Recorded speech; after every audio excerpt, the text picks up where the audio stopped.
Hi friends, welcome to our channel. ఈరోజు notification చాలా మంచి నోటిఫికేషను. ఈ వీడియోని ఎక్కడ స్కిప్ చేయకుండా వీడియోని ఎండ్ వరకు చూడండి. అలాగే ఈ వీడియోకి మినిమం 50 లైక్స్ అయితే కోరుకోవడం జరుగుతుంది. కాబట్టి ప్రతి ఒక్కరు కూడా లైక్ చేయడం మాత్రం మర్చిపోద్దు. లైక్ చేయడం వల్ల నాకు ఎంతో బూస్ట్ అండ్ ఎంకరేజ్మెంట్ ఇచ్చినట్టుగా ఉంటుంది. సో ప్రతి ఒక్కరు కూడా అప్లై చేయడానికి ట్రై చేయండి. అలాగే వెళ్తూ మన ఛానల్ని సబ్స్క్రైబ్ చేసుకోవడం మాత్రం మర్చిపోవద్దు. మీరు నాతో డైరెక్ట్గా కాంటాక్ట్ అవ్వాలంటే డిస్క్రిప్షన్ బాక్స్లో నా వాట్సాప్ ఐడి ఇవ్వడం జరిగింది. అక్కడి నుంచి నాకు డైరెక్ట్గా మెసేజ్ చేయొచ్చు, కనెక్ట్ అవ్వచ్చు. అలాగే నా టెలిగ్రామ్ ఛానల్ని ఫాలో అవ్వండి, ఇన్స్టాగ్రామ్ పేజీని కూడా ఫాలో అవ్వండి, అండ్ ఫేస్బుక్ పేజీని కూడా ఫాలో అయ్యి నన్ను ఎంతో సపోర్ట్ చేస్తారని నేను మనస్ఫూర్తిగా కోరుకుంటున్నాను. ది గోల్డెన్ రైజ్ కంపెనీ నుంచి ఈ యొక్క వేకెన్సీ అనేది రావడం జరిగింది. కస్టమర్ సపోర్ట్ ఎగ్జిక్యూటివ్గా మీరైతే వర్క్ చేయాల్సి ఉంటుంది. సో ఎంట్రీ లెవెల్గా వీళ్ళైతే ఈ యొక్క వేకెన్సీ అనేది మీకు ఇవ్వడం జరుగుతుంది. ఫ్రెషర్ అనేసి ఇవ్వడం జరిగింది.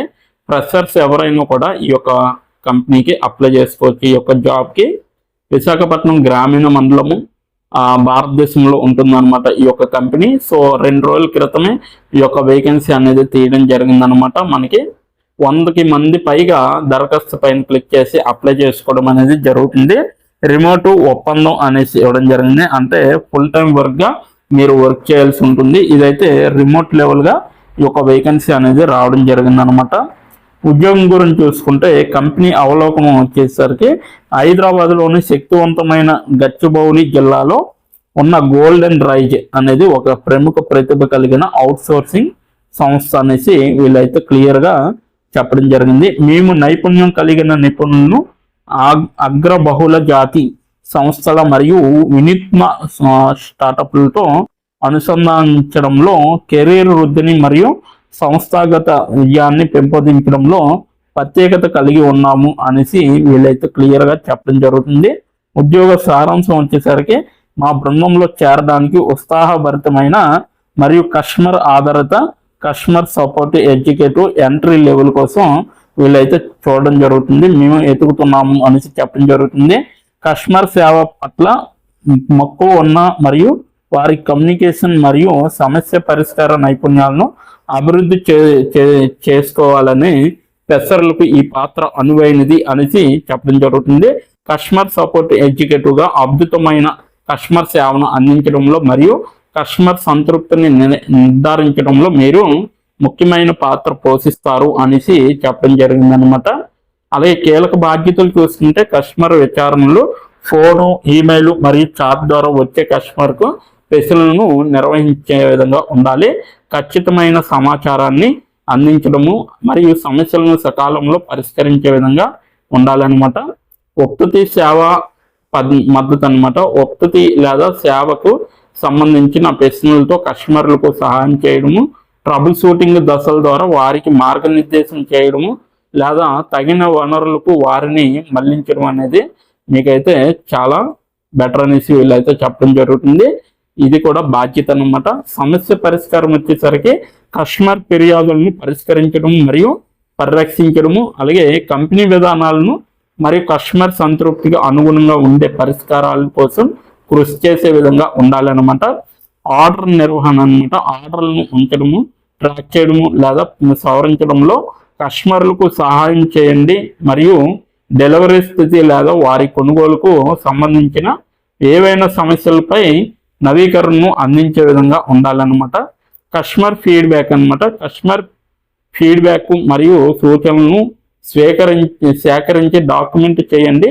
ఉత్పత్తులను, సేవలు లేదా ప్రక్రియలను మెరుగుపరచడానికి సంబంధిత బృందాలకు వాటిని నివేదించే విధంగా ఉండాలన్నమాట. అలాగే డేటాబేస్ నిర్వహణ, CRM వ్యవస్థలో ఖచ్చితమైన కస్టమర్ రికార్డులను నవీకరించే విధంగా ఉండాలి మరియు నిర్వహించే విధంగా ఉండాలి. అలాగే అన్ని కస్టమర్ పరస్పర చర్యలు సరిగ్గా లాగ్ చేయబడ్డాయని నిర్ధారించుకునే విధంగా ఉండాలన్నమాట. నాలెడ్జ్ బేస్ వినియోగం అంతా కస్టమర్ సమస్యలను సమర్థవంతంగా మరియు ఖచ్చితంగా పరిష్కరించడానికి అంతర్గత జ్ఞాన వనరులు మరియు సాధనాలను ఉపయోగించే విధంగా ఉండాలి. ఫాలోఅప్ అనమాట. కస్టమర్ల సమస్యలను పరిష్కరించిన తర్వాత లేదా విచారణను పరిష్కరించిన తర్వాత సంతృప్తిని నిర్ధారించడానికి మరియు అవసరమైతే అదనపు సహాయము అందించడానికి సకాలంలో ఫాలోఅప్ను నిర్ధారించే విధంగా ఉండాలి. సహకారం అన్నమాట. సజావుగా కస్టమర్ అనుభవాన్ని మరియు ఏవైనా సమస్యలను త్వరగా పరిష్కరించడానికి ఇతర విభాగాలతో అమ్మకాలు, సాంకేతిక మద్దతు మొదలైనవి దగ్గరగా పనిచేయగలిగే విధంగా ఉండాలన్నమాట. సమ్మతి మరియు విధానాలు. కస్టమర్లతో సంభాషించేటప్పుడు కంపెనీ విధానాలకు కట్టుబడి ఉండండి.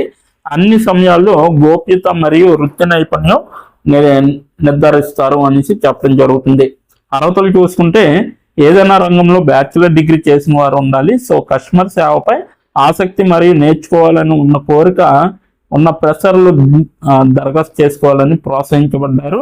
అలాగే కస్టమర్ సేవ సూత్రాలు మరియు అభ్యాసాలపై ప్రాథమిక అవగాహన ఉండాలి. అలాగే బలమైన కమ్యూనికేషన్ నైపుణ్యాలు, రాతపూర్వకంగా కావచ్చు, మౌఖికంగా కావచ్చు, వేగవంతమైన వాతావరణంలో బహుళ పనులను నిర్వహించగల సామర్థ్యం అనేది ఉండాలి.